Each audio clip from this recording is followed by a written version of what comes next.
না না না না না, মাল নামাচ্ছে। এই তো, আর বেশিক্ষণ লাগবে না। হ্যাঁ হ্যাঁ, এই তো এই মালটা দে। ওকে। আরে আরে সাবধানে ধরো, তোমার তো দেখা মনে হইতাছে যে কোনো মুহূর্তে হুট করে ফেলায় একটা কিছু ভেঙে ফেলাইবা। সাবধানে ধরো না।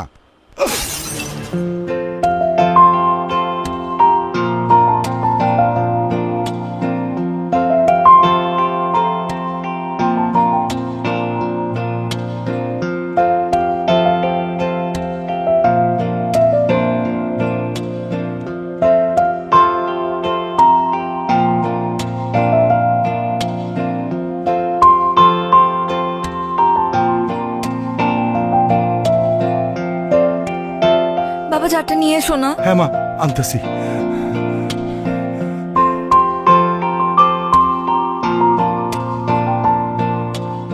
এই যে মা, যার রাখ, এখানে রাখ, পানি দিতেছি,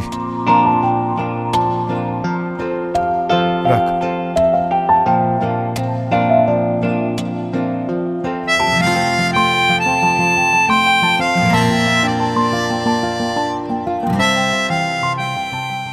শরত বাবা,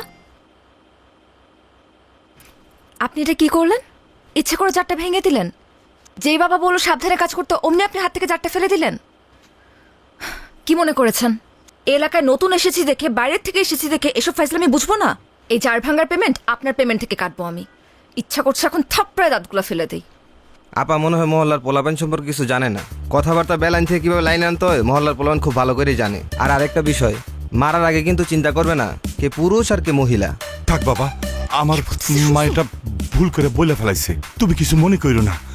বাজান, তোমার কোনো পেমেন্ট কাটা হবে না। ও সাবধানে একটু মালগুলো নামে তুমি চলে যাও। রাখো বাবা, পেমেন্ট কাটা হবে না মানে কি? অবশ্যই পেমেন্ট কাটা উচিত। আর এই মুহূর্তে সে যে বেয়াদবিটা করলো তার জন্য তাকে পুলিশে দেওয়া উচিত। তুমি সাহসটা দেখছো বাবা? এলাকার মানুষ। বেয়াদবি করতেছে এই ছেলে। আপা আপা আমারে মাফ করে দেন, আমি আসলে বুঝি নাই আপা।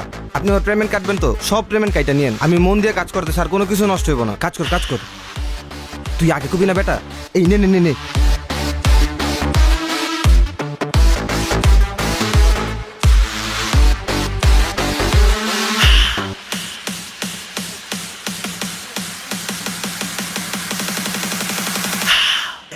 Chito. Remember that name. Remember that name.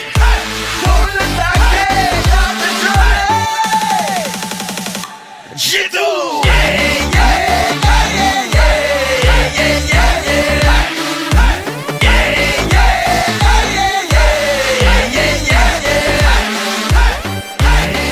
Shake it on, Gawa. He's the thunder. Shake it on, chile. Tole take jabe jole. Chito. আয় মা, আয়। বাবা, আর এগুতে হবে না। আমার এমনিতেই ভীষণ লজ্জা লাগতেছে। তুমি আমাকে একদম ক্লাসরুম পর্যন্ত এই বয়স আগে দিতে আসো। মারে, নতুন জায়গা, তাছাড়া কলেজ জীবনে তোর আজকে প্রথম দিন। এই জন্য আমার ভিতরে কেমন ছটপট ছটপট করতেছে। এই জন্য তো তোকে দিতে আসলাম। আল্লাহর কাছে আমি সবসময় শুকরিয়া আদায় করি। চাকরির সুবাদে আমি এত জায়গায় ট্রান্সফার হয়েছি, তুই কোথাও স্থির হতে পারছিস না। তুই কিন্তু কখনো এই বিষয় নিয়ে কোনো অভিযোগ করিসনি। তোকে তো আমি কোথাও স্থির করতে পারলাম না। হয়েছে বাবা, এসব নিয়ে কথা বলার জায়গা এটা না। তুমি এখন অফিসে যাও। আজকে তো অফিসে তোমারও first day, so best of luck. Thank you. আচ্ছা শোন, আমি যাচ্ছি, তুই কিন্তু সাবধানে বাসায় যাবি। আর যদি কিছু লাগে আমাকে ফোন দিবি। হ্যাঁ জি বাবা। যা যা যা যা যা।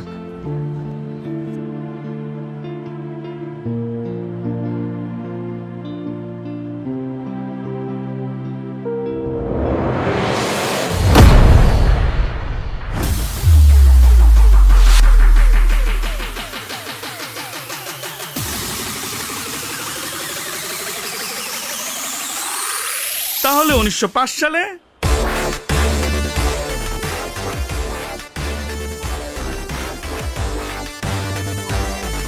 বাবা আমি আমার একটা পারিবারিক কারণে প্রশ্নপত্রটা ফাঁস করে কিছু টাকা জমা করছিলাম বাবা। বাবা শিক্ষক হিসেবে আমি খুবই দুর্নীতি করছি বাবা, খুবই নিন্দনীয় কাজ এটা বাবা। ও বাবা, শেষবারের মতো তুমি আমাকে মাফ করে দাও বাবা। আমি কথা দিচ্ছি বাবা, আমি আর জীবনে দুর্নীতি করবো না বাবা। তোরা তিনজন প্রত্যেকটা দিন একজন করে আমার বাগান বাড়িতে যাবি, ঠিক আছে? তুই যাবি একদিন, তুই যাবি একদিন, তুই যাবি একদিন, ঠিক আছে? শোন, অনেক কথা কইছস, চল তোর একটা আদর আরে করি, আয় আচ্ছা। আয়।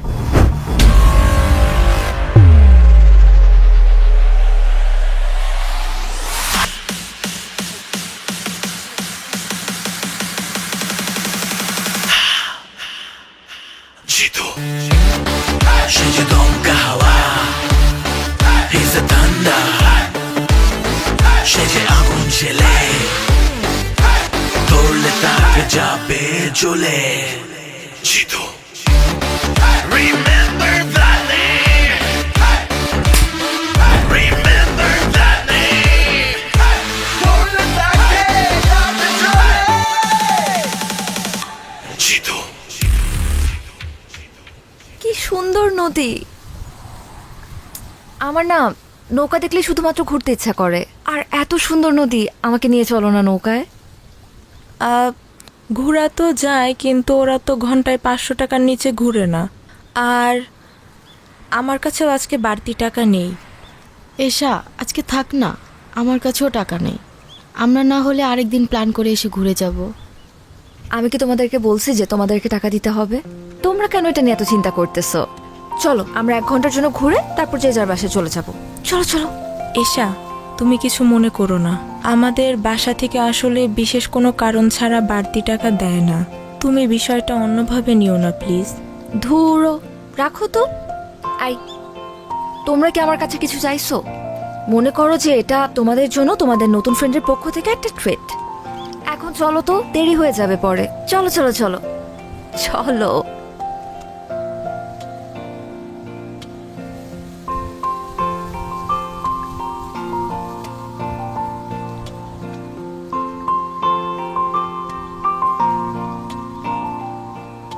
এই ভাইয়া ভাইয়া, চল চল চল চল চল। আই, কি হলো? তোমরা আবার নামলা কেন? আসলে হয়েছে কি, আমার আব্বু আজকে তাড়াতাড়ি বাসায় যাইতে বলছিল জরুরি কিছু ওষুধ নিয়ে। আজকে যদি কলেজ দেরিতেও ছুটি হইতো, আমার তাড়াতাড়ি যাইতে হইতো। আমার একদমই মনে ছিল না। আর বকুল ম্যাডাম, আপনাকেও কি ওষুধ নিয়ে বাড়িতে যেতে হবে?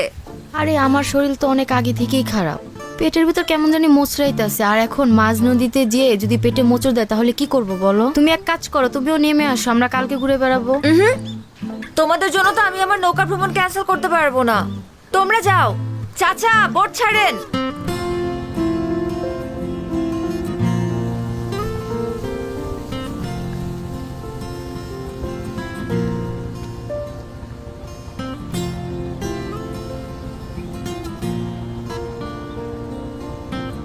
আরে বস, কি অবস্থা? কেমন আছেন?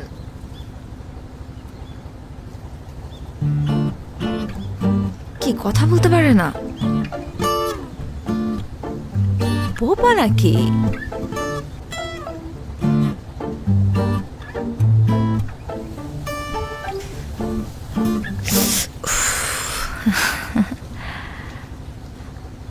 বস, আপনি ওই দিন ছেলেটাকে যে থাপ্পড়টা দিলেন না, আমি তো দেখেই ফিদা হয়ে গেছি। সেই অ্যাকশন। আরে, আপনার সানগ্লাসটা তো সুন্দর আছে, দেখি দেখি। আমি পরলে আমাকে কেমন লাগে?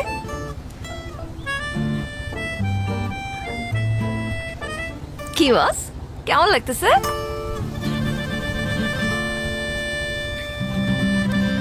বস, আপনি বাইকটাও কিন্তু সেই চালান, হেভি এন্ট্রি নেন আপনি। আমার তো দেখেই সুন্দর লাগে। আপনি কি আমাকে বাইক চালানো শেখাবেন? এক কাজ করি, আমরা কালকে বাইকটা চালানো শিখি। ও না না না না না, কালকে তো পারবো না, কালকে তো ইম্পর্টেন্ট ক্লাস আছে, সামনে পরীক্ষা। ক্লাস তো বাদ দেওয়া যাবে না। আমরা পরের দিন, পরশুদিন আমরা শিখবো। টাইম আর জায়গা আমি আপনাকে জানিয়ে দিব, ঠিক আছে বস? ও, রোদ লাগতেছে তাই না? Sorry boss. সুন্দর লাগতেছে কিন্তু।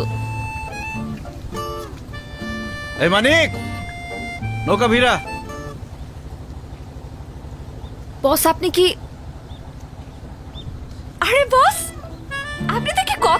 পারেন। আমি তো ভাবছিলাম শুধু আপনি ঢিসুম ঢিসুম করে মারামারি করতে পারেন।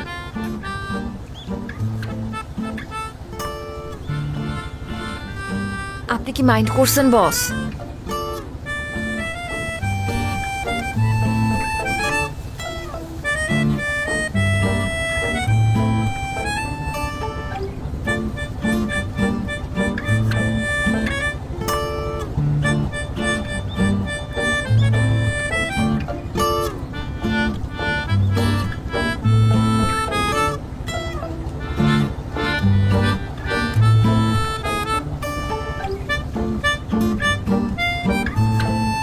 বস, এইটা কি হলো?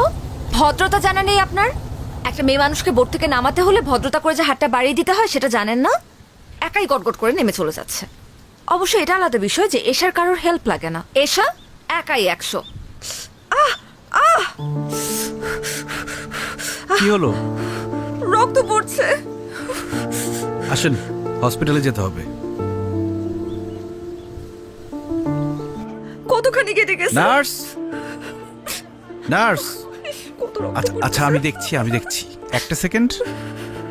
আরে জিতু ভাই, আপনি কোনো সমস্যা? আপনার হাত কেটে গেছে, অনেকক্ষণ ধরে ব্লিডিং হচ্ছে, একটু ডাক্তার দেখানোর ব্যবস্থা করুন তো। তেমন সিরিয়াস কিছু না, তারপরও আমি ওনাকে ইমার্জেন্সিতে দেখে দিচ্ছি। আর জিতু ভাই, আপনাকে অনেক ধন্যবাদ। আপনি সুপারিশ না করলে আমার হাজবেন্ডের চাকরিটা হতো না। আর মেয়েটাকেও একটা ভালো স্কুলে ভর্তি করছি, সব আপনার জন্যই সম্ভব হয়েছে। আরে কি যে বলেন না, একটু ডাক্তার দেখানোর ব্যবস্থা করেন। আচ্ছা, আপনি বসেন, আমি অডবয়কে চা দিতে বলতেছি। চলেন। আমি কি বাঁচবো? কিচ্ছু হয়নি, তেমন অনেক কিছু রক্ত না। পড়ছে তো। আরে না, তেমন কিছু না।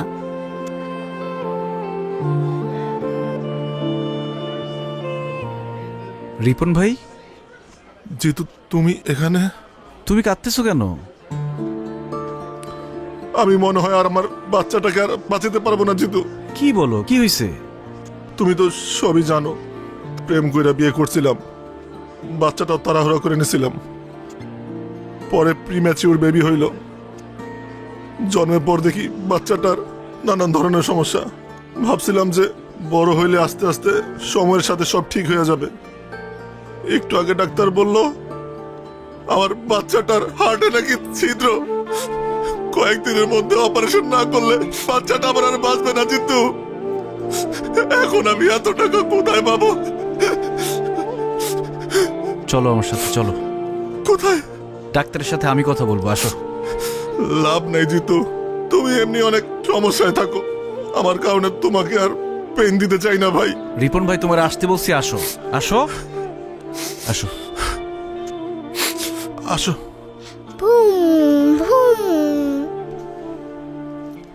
চাচ্চু, একা একা খেললে তো হবে না, আঙ্কেলকেও সাথে নিতে হবে খেলতে।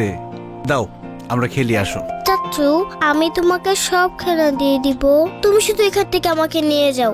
আমাকে একটু পর পর আমাকে ইঞ্জেকশন দেয়, আমার অনেক ব্যথা লাগে, আমি বাসায় যাব। চাচ্চু, একটা দুষ্ট দৈত্য তোমার বুকের ভিতরে গিয়ে বসে আছে। আমি ডাক্তারকে বলেছি ওই দৈত্যটাকে বের করতে হবে। এই জন্য তোমার ওষুধ খেতে হবে, ইঞ্জেকশন নিতে হবে। যখন দৈত্যটা বেরিয়ে যাবে তখন আমরা তোমাকে বাসায় নিয়ে যাব, তারপর অনেক খেলনা কিনে দিব, আমরা খেলবো। খেলনা কিনে দিবে তো? আচ্ছা দিও। বাবা না, বাবার কাছে খেলনা ছিল, আমাকে দেয় না। জিতু চাচ্চু কিনে দিবে, সমস্যা নেই। চাচু, তোমাকে না সবাই ভয় পায়, তুমি দূতকে একটা ধমক দিয়ে দিবে, তার দূত ভয় পেয়ে চলে যাবে, তারপর আমাকে ওষুধ ইঞ্জেকশন কিচ্ছু দিতে হবে না। না রে চাচ্চু, দৈত্যকে বের করতে হলে ওষুধ খেতে হবে, ইঞ্জেকশন নিতে হবে, বকা দিলে যাবে না। আর আমাকে সবাই ভয় পায়, তোমাকে কে বলেছে? বাবা মাকে বলছিল, আমি শুনে ফেলেছি। আজকে ওর অপারেশনের টাকা পুরোটাই জিতু দিছে। আজকে ও যদি না থাকতো আমরা আমাদের মেয়েকে বাঁচাইতে পারতাম না। আরে রিপন ভাই, কি শুরু করলা তুমি ভাবির সামনে, বাচ্চার সামনে? বাদ দাও তো, তুমি না বলদি রয়ে গেল। আল্লাহ আপনার অনেক ভালো করবো ভাই, অনেক ভালো করবো। দোয়া করেন। আসো আমরা খেলি। এই যে ধরো, ফোন ধরো। হ্যালো।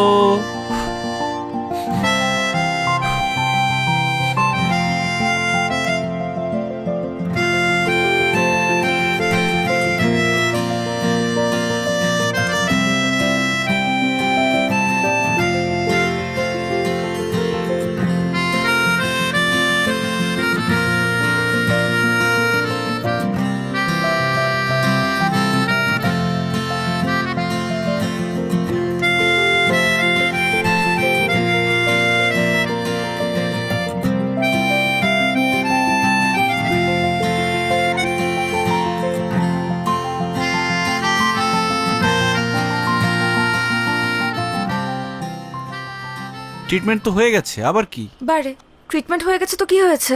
আমাকে বাসায় দিয়ে আসতে হবে না। আর এই হাত ব্যথা নিয়ে কি আমি একা যেতে পারবো? চলেন চলেন, তাড়াতাড়ি চলেন।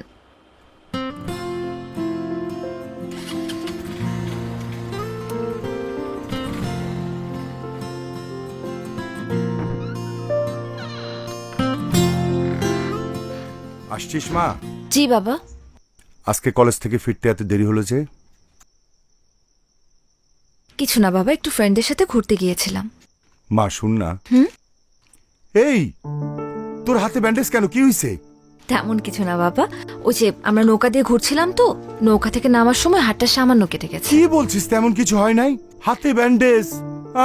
আর তুই বলছিস কিছু হয় নাই? মা চল তো, চল ডাক্তার কাছে যাবো। আরে ছোট থেকে বড় কিছু হইতে পারে, চল তো। বাবা আগে তুমি শান্ত হও প্লিজ। প্রথম কথা, টেনশন করার মতন কিচ্ছু হয় নাই। দ্বিতীয় কথা, আমি মাত্র হাসপাতাল হয়েই আসছি, ডাক্তার মেডিসিন দিয়ে দিচ্ছে। মা কি যে করিস না, আমাকে তো একটু টেলিফোন করতে পারতি। একা একা ব্যান্ডেজ করা তোর জন্য টাফ ছিল না? একদমই ছিল না, কারণ আমার সাথে আমার একজন ফ্রেন্ড ছিল জিতু, ওই আমাকে মাত্র ড্রপ করে দিয়ে গেল। বাই দ্য ওয়ে বাবা, আমাকে পেন কিলার দিছে তো আমার না একটু ঘুম ঘুম পাচ্ছে, আমি একটু ঘুমাতে চাই। ঠিক আছে, তুমি টেনশন করো না, তাড়াতাড়ি ঘুমিয়ে পড়ো। গুড নাইট বাবা।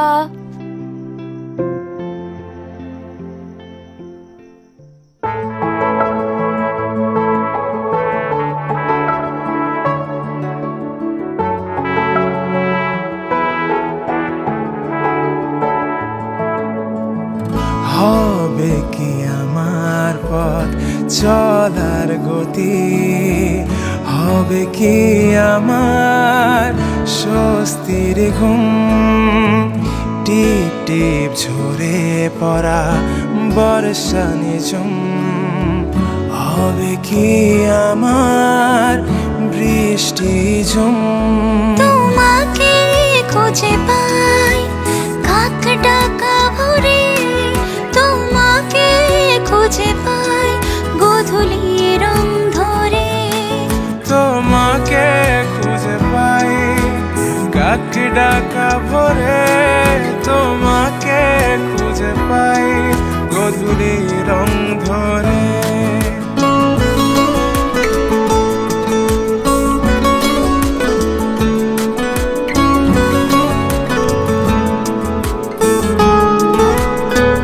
কিরে, তোরা না আমার ফ্ল্যাটে যাইতে বললাম, গেলি না কেন? বেড়ে গেছিস বেশি?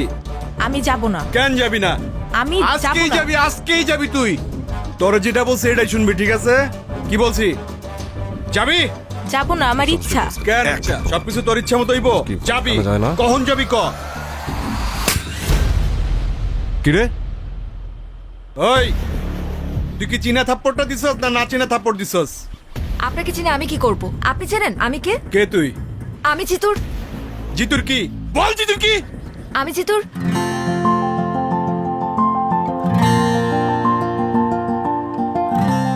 আমি জিতুর কি সেটা আপনার জানতে হবে না। আপনি এই মুহূর্তে শিউলির কাছে মাফ চাইবেন।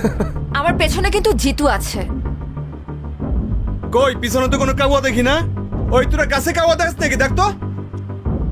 নাই নিস না কেন? নে কার্ড।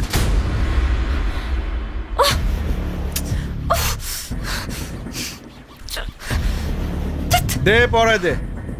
শুনো, চলো শোনা, তোমার একটু আদর করবো। অনেক তো পটপট করলাম, তাই না? জিতুরে বলিস তোর আব্বা আসছিল, যা।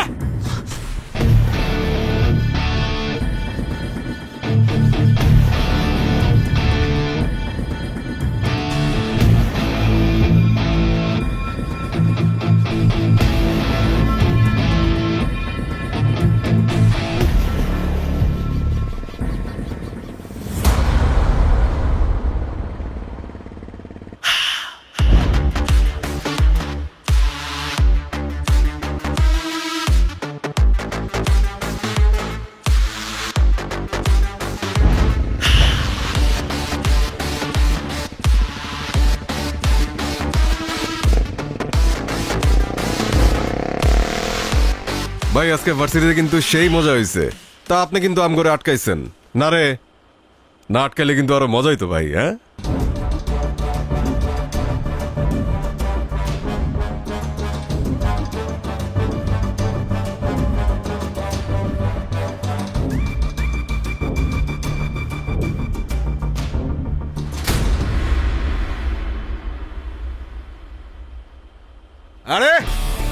তোর জন্যই তো অপেক্ষা করতেছি। আয় আয় আয় আয় খালেদ, ভাই জানি আয়।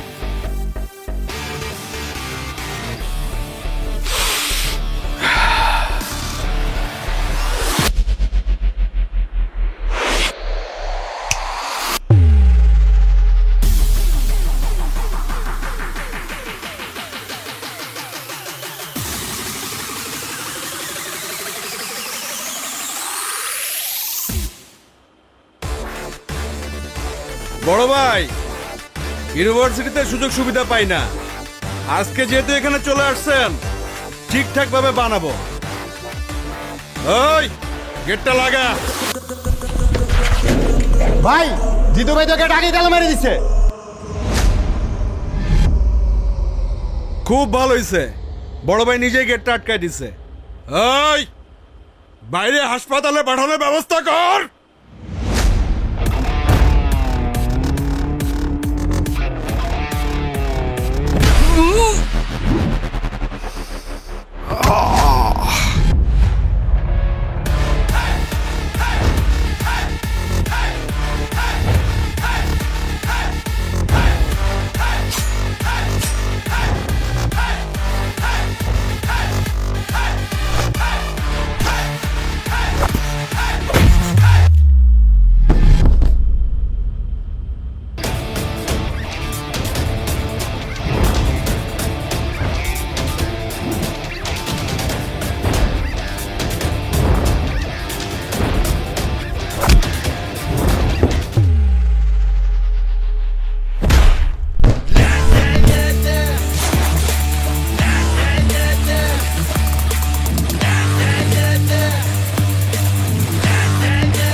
বাবা, হুম? তুমি কি কোনো কিছু নিয়ে চিন্তিত? না রে মা, তেমন কিছু না। আসলে হয়েছে কি মা, দর্জি পাড়ার ছেলেরা একটু ঝামেলা করতেছে। এনজিওর কার্যক্রম চালানো খুব মুশকিল হয়ে গেছে। এমন যদি চলতে থাকে আমাদের বিদেশ থেকে আসা একটা বড় ফান্ড আটকে যাবে। তাছাড়া প্রজেক্টটার সমস্ত দায়িত্ব কিন্তু আমার উপরে। হেড অফিস থেকে আমাকে ডাকতে পারে। আচ্ছা বাবা, এটা এত চিন্তা করার কিছু নেই। তুমি চাইলে আমি আমার এক ফ্রেন্ডের সাথে কথা বলতে পারি। উনি আমার ভার্সিটির সিনিয়র, কিন্তু আমাদের সাথে একদম বন্ধুর মতোই মেশে। ওই যে সেদিন আমাকে হসপিটালে নিয়ে গেল জিতু, উনি যদি একবার কথা বলে দেয় তাহলে কিন্তু তোমার কাছে কেউ কখনো ডিস্টার্ব করতে পারবে না। আমি কি একবার কথা বলে দেখবো? আরে না না না, ওই ছেলেটার ব্যাপারে আমি সবকিছু শুনছি। খুবই খারাপ ছেলে। ওরে ধরে এরে মারে। কাল যে আমাকে মারবে না তার গ্যারান্টি কি? আমার যদি বেতন বন্ধ হয়ে যায় কোনো সমস্যা নাই, তারপর কোনো সন্ত্রাসী সাহায্য নিতে আমি যাবো না। এটা তুমি কি বললে বাবা? তুমি না শিখিয়েছ ডোন্ট জাজ এ বুক বাই ইটস কভার? একটা মানুষকে তুমি দেখলে না, তার সাথে কথা বললে না, কিন্তু তার ব্যাপারে এত সহজে জাজমেন্ট করে বসলে। জিতু খুবই ভালো মানুষ, বিনা যুক্তিতে কারো গায়ে হাত পর্যন্ত তোলে না। আচ্ছা, তুই কি কলেজে পড়াশোনা করতে যাস নাকি সন্ত্রাসীদের সাথে আড্ডা মারতে যাস, বন্ধুত্ব করতে যাস? তুই আঙ্গুল মাইয়া এখনই মানুষ চিনে গেছস। থাপ্পড় দিয়া কান গরম করে ফেলামু। তোর পড়াশোনা করার দরকার নাই। আর এই মরা এলাকায় আমি থাকবো না। দরকার হইলে ট্রান্সফার হইয়া আমি তেঁতুলিয়া চলে যাব।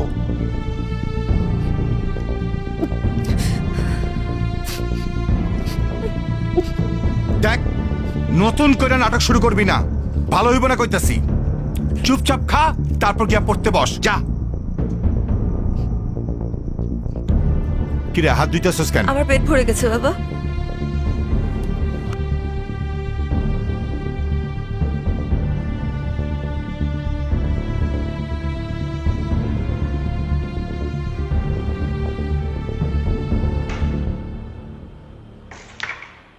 লিডার আমার ডাকছেন? আরে জিতু, ওয়ালাইকুম আসসালাম, কেমন আছো? আসসালামু আলাইকুম। আসি, ভালো আছি আলহামদুলিল্লাহ। হ্যাঁ, তোমার ডাকছি একটা জরুরি কাজে।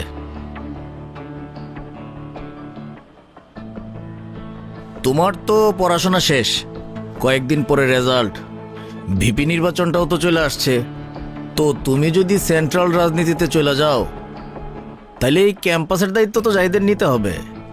আর 2 দিন পরে পরে জাহিদরে যে কেলান কেলাও, ভবিষ্যতে পোলাপানে ওরা মানবে? ক্যাম্পাসে ওরা একটু স্পেস দিও। লিডার, আপনার এই গুণটা আমার খুব ভালো লাগে।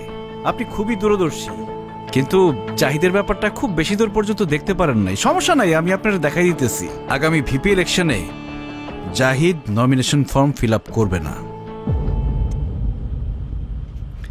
ছাত্র রাজনীতি করবে তাজুল, ফর্ম ফিল আপও করবে তাজুল। জাহিদ যদি ভিপি হয়, ক্যাম্পাসে 12টা বাজায় ফেলবে। ক্যাম্পাসে ড্রাগস ঢুকবে, মেয়েদের অবস্থা হবে ভয়াবহ। তাজুল তো খুবই ভালো ছেলে, আপনার মিটিং মিছিলে যা লাগবে তাজুল ব্যবস্থা করবে। আর ক্যাম্পাসে আপনার প্রভাব থাকবে 100-100। লিডার, রেড তো ফালাই দিলেন, এখন কাভার দিবেন কি দিয়া?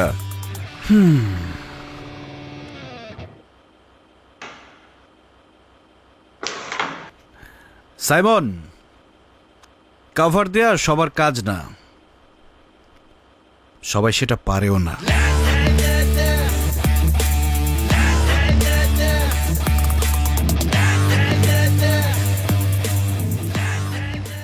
এসা কি হয়েছে তোমার? আমি তো কিছুই বুঝতেছি না, আসার পর থেকে তুমি কাঁদতেছো। কেউ কিছু বলছে? কেউ কিছু বললে আমাকে নামটা বলার মাইর আমি হাড্ডিগুটি ভেঙে ফেলবো। বাবা বলছে তুমি গুন্ডা, সন্ত্রাসী। আরে আঙ্কেল রাগ করে ওই কথা বলছে। বাবা বলছে ট্রান্সফার নিয়ে নিবে। আমি কিভাবে থাকবো তোমাকে ছাড়া তখন? চাইলেই কি যখন তখন ট্রান্সফার নেওয়া যায় নাকি পাগল? মনে হয় অফিসে অনেক কাজে লোড ছিল, এই জন্য তোমার সাথে একটু লাউড ছিল। দেখবা পরে তোমাকে সাদর করতেছে, এটা নিয়ে মন খারাপ করার কিছু নাই। বাবা আমাকে বকছে, সেটা নিয়ে আমার মন খারাপ হয় নাই জিতু। বাবা যখন বললো যে তোমার থেকে আমাকে অনেক দূরে চলে যেতে হবে, তখনই কেমন যেন একটা ভয় লাগা শুরু করলো। চাইলেই কি তুমি আমার থেকে দূরে যেতে পারবা? তুমি তো আমার অক্সিজেন, অক্সিজেন ছাড়া মানুষ বাঁচে? তোমাকে ছাড়া আমি বাঁচতে পারবো না। আর দর্জিপাড়ার ছেলেরা কি ঝামেলা করছে এটা আমি দেখতেছি, দাঁড়াও। কিন্তু দর্জিপাড়ার ছেলেদেরকে বকে দেওয়াই তো এর সমাধান না। বাবাকে আমাদের সম্পর্কে কথাটা জানাতে হবে, তোমার সম্পর্কে বলতে হবে। তোমার সম্পর্কে বাবার যে ভুল ধারণা আছে সেটা ভাঙতে হবে। দেখো এশা, মানুষের সম্পর্কে মানুষের ধারণাটা একদম আপেক্ষিক। এটা নির্ভর করে আসলে কে কাকে কিভাবে দেখছে। এই যে দেখো, আমাদের শরীরে যে ব্যাকটেরিয়া আছে, এটার নাম শুনলেই কিন্তু আমরা ভয় পেয়ে যাই। কিন্তু আমাদের মেটাবলিজম সহ আরো অনেক গুরুত্বপূর্ণ কাজে এই ব্যাকটেরিয়া দরকার, সেটা হচ্ছে গুড ব্যাকটেরিয়া। এখন ব্যাকটেরিয়া বললেই কি তোমার মধ্যে ভয় কাজ করবে? এটা কি উচিত? ঠিক তেমনই তোমার বাবাকে বোঝাতে হবে। জিতুকে দেখলেই একতরফা খারাপ বলা যাবে না। আমার মনে হয় তোমার বাবাকে বোঝালে বুঝবে, উনি খুবই ভালো মানুষ। জিতু, আমি না একটা বিষয় খুব সেলফিশ, আর সেটা হলো তুমি। তোমার জন্য কার মুখে হাসি ফুটলো, কার ঘরে চুলা জ্বললো, তাতে আমার কিচ্ছু যায় আসে না। আমি এত কিছু বুঝতেও চাই না, জানতেও চাই না। আমি শুধু জানি আমার হাসির কারণ হচ্ছে তুমি, আর তুমি আমাকে কখনো হারাতে দেবে না। তোমার হাতটা একটু ধরি। আমার সব ভাবনা জুড়ে তোমাকে রাখি খুব আদরে, ছুটে যাও যত দূরে, তোমার কাছে আসি ফিরে। তোমাকে খুঁজে পাই কাক ডাকা ভোরে তোমাকে খুঁজে পাই গোধূলির অন্ধরে তোমাকে খুঁজে পাই কাক ডাকা ভোরে তোমাকে খুঁজে পাই গধূলি রং ধরে। কংগ্রেচুলেশন রানা ভাই, ফান্ডটা তো আজকে ঢুকে গেল। হেড অফিস আপনার উপর বিশাল খুশি, মেল পাঠাইছে। এই তো ভাই, আল্লাহর রহমতে সার্ভেটা টাইম মতো শেষ হলো। তার উপরে দর্জিপাড়ার যে ছেলেগুলা ডিস্টার্ব করলো না, সব মিলা হইল আর কি। শুনলাম জিতু নাকি ওই ছেলেদের ডাইকা ইচ্ছা মতো থাপড়াইছে, আপনার কাছে ডিস্টার্ব করছিল বইলা। আর থাপড়াইবো না কেন ভাই, আপনি তো যেই সই লোক না, জিতুর হবু শ্বশুর বইলা কথা। আপনি ভাই আইসাই একটা বাজি মাইরা দিছেন, এখন দেখবেন শুধু দর্জিপাড়া পুরো এলাকায় আপনার কথা শুনবো। কাজ করছেন ভাই একটা।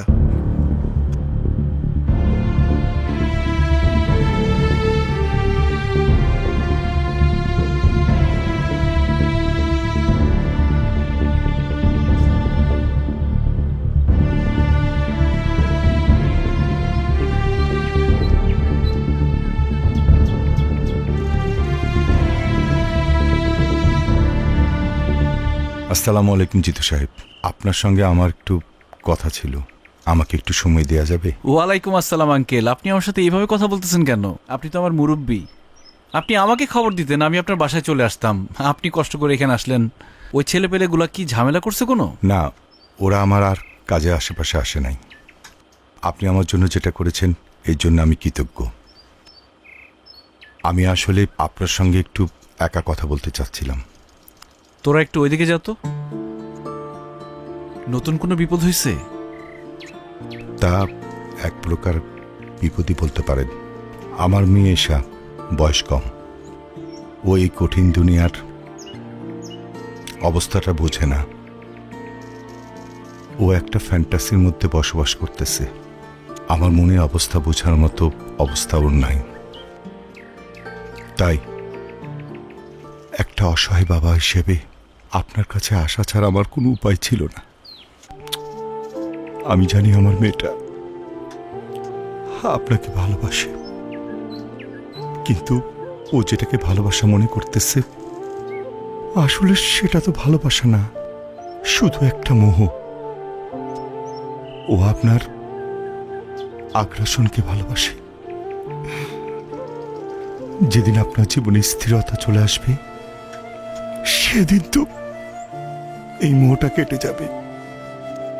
আপনারা দুজনে কেউ সুখী হতে পারবেন না। তাই একজন অসহায় বাবা হিসেবে আপনারে আমি অনুরোধ করতেছি, আমার মেয়েটার সাথে আপনি আর বন্ধুত্ব রাখেন না।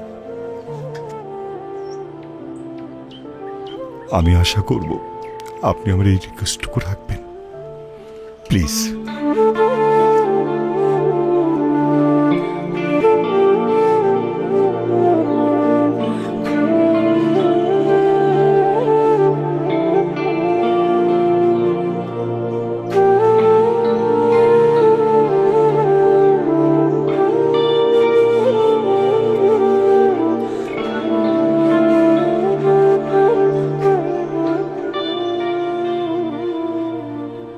ওই কি হইতেছে এখানে?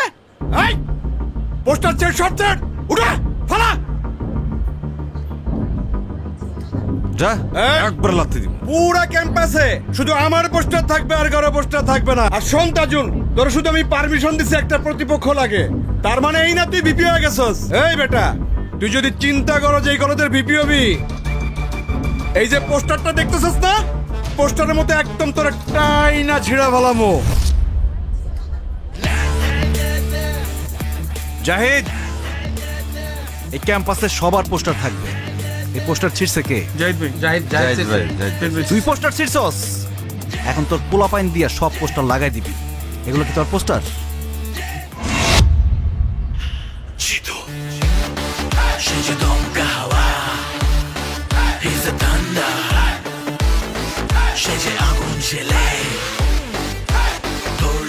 এটা কিছু বলবেন না এখনো? দেরি কর। তো তোমাদের যেটা বলছিলাম, ঠিকমতো ক্লাস করবা, কোনো ঝামেলা হলে আমাকে বলবো, সেটা আমি দেখব। জি ভাই। ঠিক আছে? জি ভাই। তোমার সাথে আমার কথা আছে জিতু।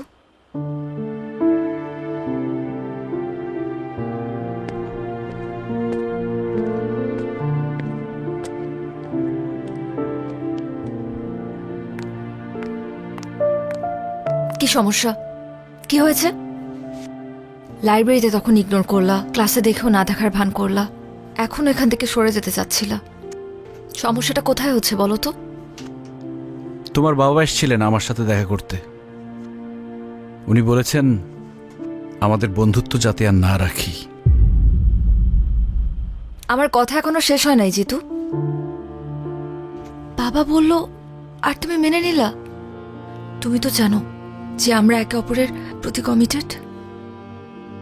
তুমি তো চাইলেই যখন তখন আমাকে ছেড়ে চলে যেতে পারো না এভাবে। দেখো এশা, আমি আসলে কমিটমেন্টের মূল্য দিতে চাই। আমাদের মধ্যে কমিটমেন্ট ছিল আমরা সারা জীবন একজন আরেকজনকে ভালোবাসবো। কিন্তু তোমার বাবা হঠাৎ করে আমার সামনে এসে বলল আমাদের মধ্যে নাকি কোনো ভালোবাসা নেই, যা আছে সব তোমার মোহ। একটা সময় মোহ কেটে গেলে আর ভাল লাগবে না আমাকে। দেখো এশা, আমাদের বিচ্ছেদ মেনে নিতে পারি, কিন্তু একসাথে থেকে আমাদের দূরত্ব আমি মেনে নিতে পারবো না। প্রত্যেকটা সন্তানের সাথে তাদের বাবা মার একটা অলিখিত কমিটমেন্ট থাকে, সেটা হচ্ছে বাবা মার জন্য যাতে তাদের সন্তান কখনো দুশ্চিন্তার কারণ না হয়। আর আমার ভাগ্যটা দেখো, আমি চাইলেও সেটা করতে পারবো না। কারণ আমি যখন অনেক ছোট, আমার বাবা মা রোড অ্যাক্সিডেন্টে মারা যায়। কখনো খেয়াল করে দেখেছ যে কেউ যে কোনো বিপদে পড়লে আমি কেন ছুটে চলে যাই? আমি সবার মধ্যে আমার পরিবারকে খুঁজে পাই। আমি চাই না এশা শুধুমাত্র আমার জন্য তুমি তোমার বাবার থেকে দূরে চলে যাও, তোমাদের পরিবারের মধ্যে একটা ভাঙন ঘটুক। আমি এটা চাই না। তোমার বাবা তোমাকে নিয়ে অনেক ইনসিকিউরড। উনি যেটা চায় সেটাই করা উচিত আমার মনে হয়।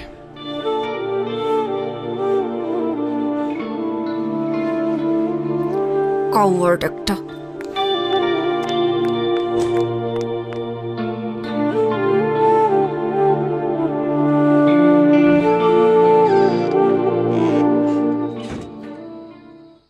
বাবা, তোমার সাথে আমার জরুরি কিছু কথা আছে। কলেজ থেকে ফিরতে সন্ধ্যা হইল কেন? কলেজ তো 5টায় ছুটি দিয়ে দেয়।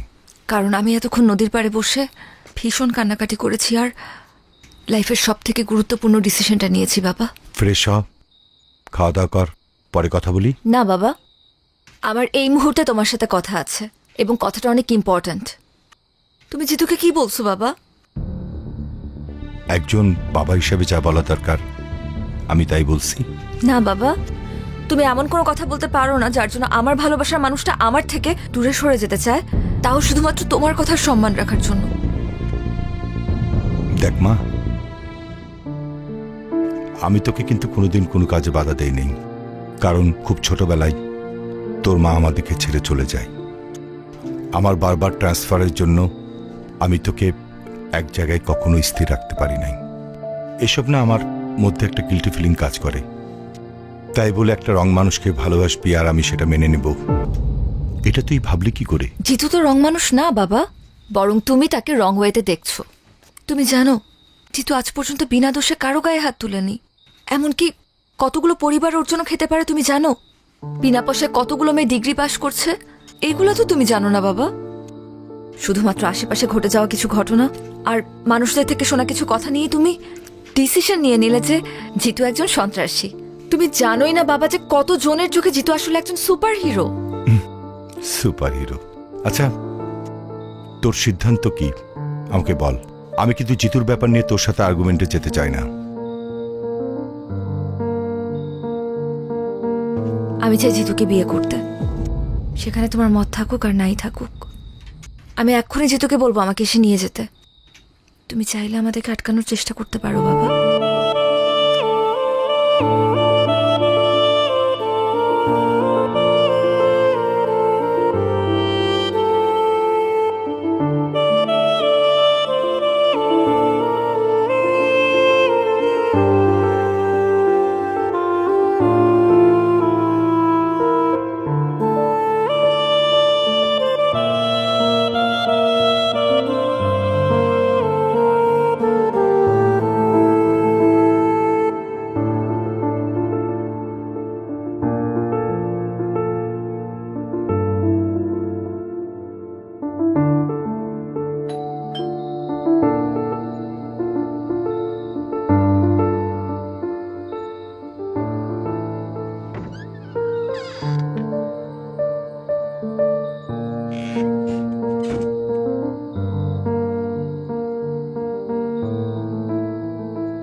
আমি সিদ্ধান্ত নিছি তোর ব্যাপারে জিতুর সাথে কথা বলবো।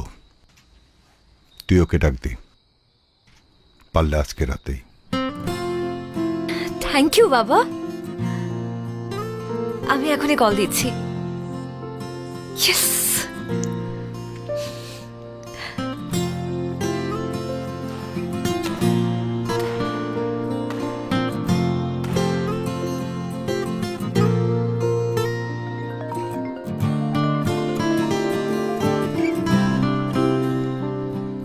হ্যালো, কোথায় তুমি? এই তো ব্যাডমিন্টন খেলতেছিলাম।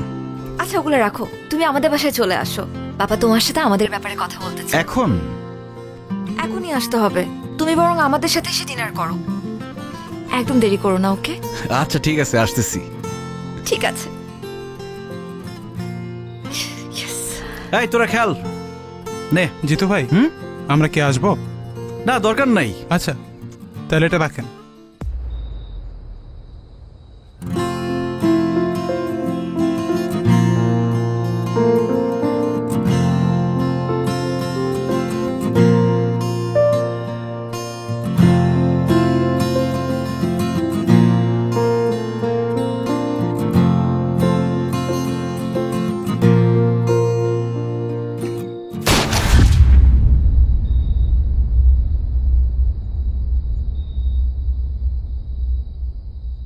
জিতু!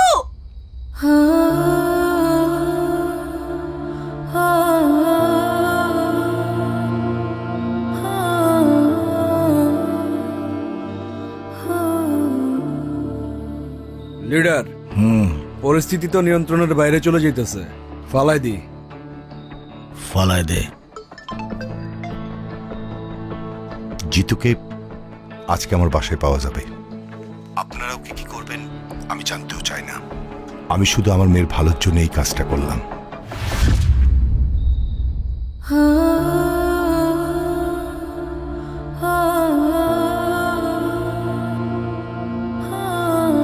জিতু!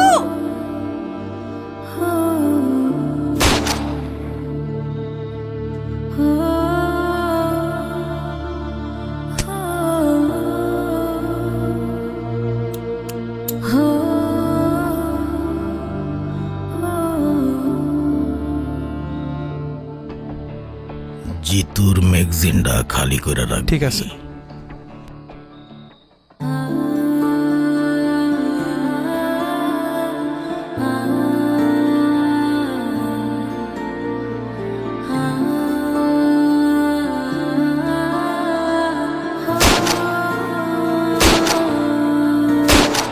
জিতু!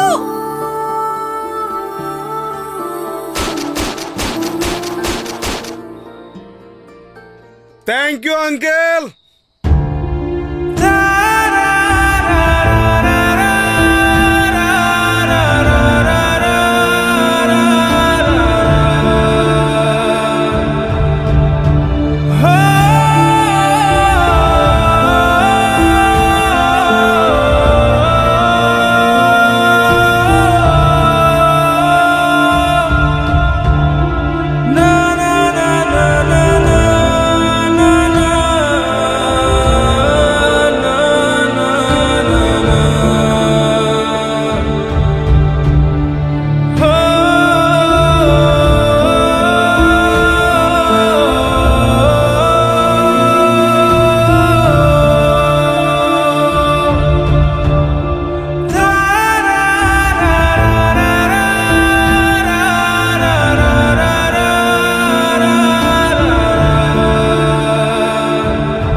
মারে, আমার উপরে কষ্ট রাখিস না।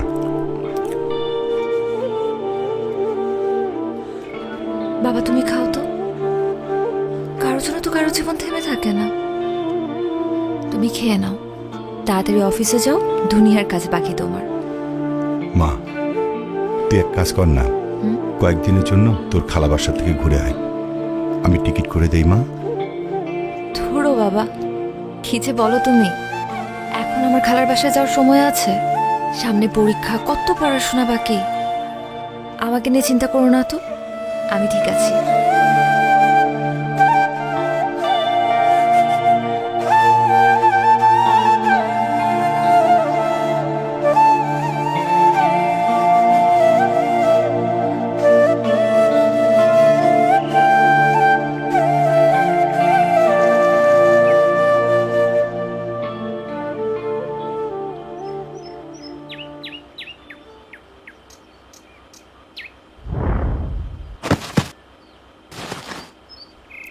এই দেখ দেখ দেখ, কি হলো? কি হলো কি হলো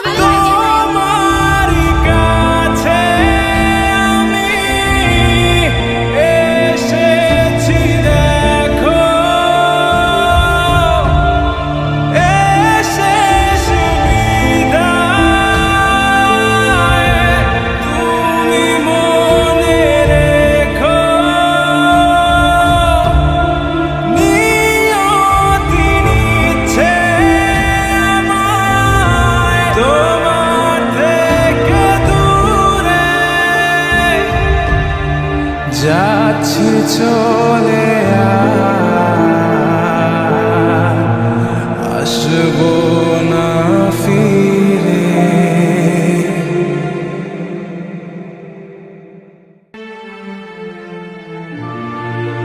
Hey there, I'm Hondu Bai and welcome to the channel.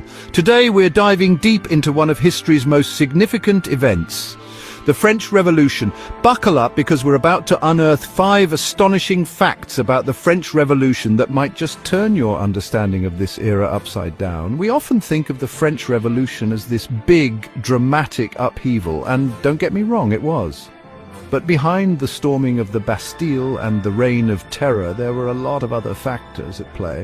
And understanding those factors, well, it can give us a whole new perspective on this world-changing period. So get ready to explore the lesser-known economic catalysts, the powerful influence of women, the ripple effects of the American Revolution, the explosion of artistic expression, and the truly surprising international reactions to the revolution. Welcome to our channel. Today we're diving into the French Revolution, but not in the way you might expect. Stick around as we uncover 5 surprising facts that will change the way you think about this pivotal event in history. Okay, let's be real. Who doesn't love a good old-fashioned economic meltdown? Just kidding. But seriously, economic turmoil was the fuel that ignited the French Revolution's fire. And when we talk economics, we have to talk about bread. It was the staple food of France. I mean, who needs a balanced breakfast when you can have a baguette, right? But here's the thing. France in the late 18th century was not exactly known for its amazing economic policies. Decades of extravagant spending by the monarchy, coupled with costly wars like, the American Revolution, had completely drained the French treasury. So what did the French government do? They raised taxes.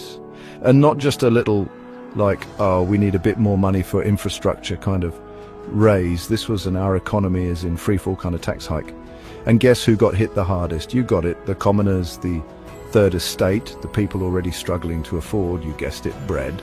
To make matters worse, the series of bad harvests in the years leading up to the revolution sent grain prices skyrocketing. Imagine this, you're a peasant farmer in 18th century France. You're already barely scraping by, and suddenly the price of bread, your main source of sustenance, has tripled. You can't afford to feed your family, and you're starting to think maybe those fancy folks in Versailles don't actually have your best interests at heart. This economic disparity, this chasm between the haves and the have-nots, is crucial to understanding the revolution. It wasn't just about abstract ideals like liberty and equality, though those were definitely part of it. It was about survival. When we think about the French Revolution, we often picture men in powdered wigs storming the Bastille. But to truly understand the revolution, we need to talk about the women who were just as instrumental. Women from all walks of life played crucial roles. From market women demanding bread to salonières hosting intellectual gatherings that fueled revolutionary thought. Let's start with the iconic Women's March on Versailles. Imagine thousands of women armed with whatever they could find, marching 12 miles in the rain. They demanded bread and political change, and you know what? It worked. The Women's March on Versailles was a pivotal moment, showing the power of ordinary people, especially women. Inside Parisian salons, women like Madame Roland and Germaine de Stael hosted gatherings of leading intellectuals. These salons became hotbeds of revolutionary ideas, and let's not forget Olympe de Gouges, who challenged the revolution's definition of equality. She wrote the Declaration of the Rights of Woman and of the Female Citizen, critiquing the revolution's exclusion of women. So, remember that whole French monarchy spending a ton of money on wars thing we talked about earlier? Well, a big chunk of that spending went towards supporting a little revolution you might have heard of, the American Revolution. The French were instrumental in helping the American colonists win their independence from Great Britain. They provided financial aid, weapons, and even troops to fight alongside the Continental Army. The Marquis de Lafayette, anyone? But the French involvement in the American Revolution wasn't just about sticking it to their British rivals. The French people, especially the intellectuals and reformers, were deeply inspired by the ideals of the American Revolution. They saw the colonists fighting for liberty, equality, and self-government, and they thought, hey, maybe we could use a little bit of that over here in France. The American Revolution became a model for the French, a shining example of what could be achieved when people dared to fight for their freedom. The Declaration of Independence, with its emphasis on natural rights and popular sovereignty, had a profound impact on French thinkers. They saw in it a blueprint for their own struggle against tyranny. Think about it. Just a few decades earlier, the idea of a group of colonists overthrowing a powerful empire like Great Britain would have seemed unthinkable. But the Americans did it, and they did it in the name of liberty and self-determination. That success resonated deeply in France, where people were becoming increasingly disillusioned with their own monarchy. Revolutions aren't just about politics and economics, they're about ideas. And ideas find expression in art, literature, and culture. The French Revolution was no exception. It was a period of incredible artistic ferment as artists and writers grappled with the upheaval and change swirling around them. Imagine the energy, the passion, the sheer chaos of the French Revolution. Now imagine trying to capture all of that in a painting, a sculpture, a piece of music. That's what artists of this era were attempting to do, and the results were, well, revolutionary. Before the revolution, French art was dominated by the Rococo style, all about frivolous scenes of aristocratic life. Think pastel colors, playful cherubs, and an overall sense of carefree indulgence. But the revolution changed everything. Suddenly artists weren't content with painting pretty pictures for the elite. They wanted to capture the drama, the energy, the ideals of this world-changing event. They wanted their art to have meaning, to inspire, to provoke. And so a new style emerged, neoclassicism. Neoclassical art drew inspiration from the art and architecture of ancient Greece and Rome, which were seen as embodying the ideals of civic virtue, heroism, and, you guessed it, revolution. Think bold lines, dramatic compositions, and a focus on themes of patriotism, sacrifice, and the struggle for liberty. One of the most iconic examples of neoclassical art is Jacques-Louis David's painting, The Oath of the Horatii. This massive canvas depicts three Roman brothers swearing an oath to defend Rome, even if it means sacrificing their own lives. The painting is all about duty, honor, and the willingness to fight for one's beliefs, themes that resonated deeply with the French revolutionaries. But the artistic impact of the revolution went far beyond painting. The French Revolution wasn't just a French event, it sent shockwaves across Europe and beyond, inspiring both awe and terror in equal measure. Imagine being a king or queen in another European country, watching as your fellow monarch is overthrown and, let's just say, relieved of his head. You'd probably be feeling a little nervous, right? That's exactly how many European rulers felt. They saw the French Revolution as a dangerous precedent, a threat to the established order of monarchy and aristocracy. They feared that the revolutionary fervor would spread to their own countries, and they were determined to do whatever it took to prevent that from happening.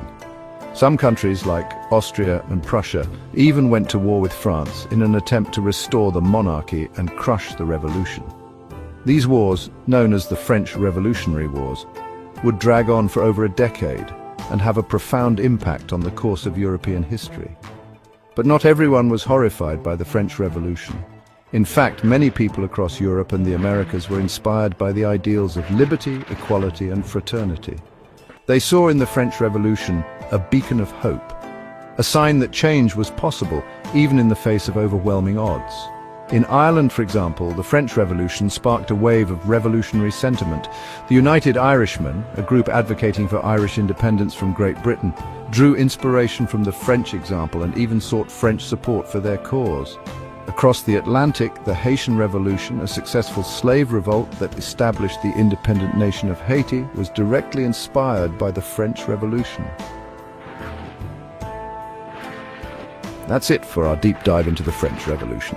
From economic turmoil and the power of women to the global ripples and artistic explosions, we've uncovered some surprising facts that add new layers to this historical turning point.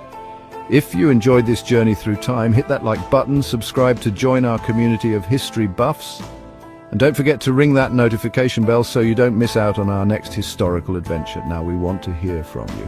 Which of these surprising facts about the French Revolution surprised you the most?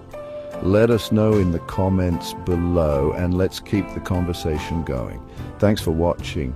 If you enjoyed learning these surprising facts about the French Revolution, don't forget to like, comment, and subscribe for more historical insights. Let us know in the comments which fact surprised you the most.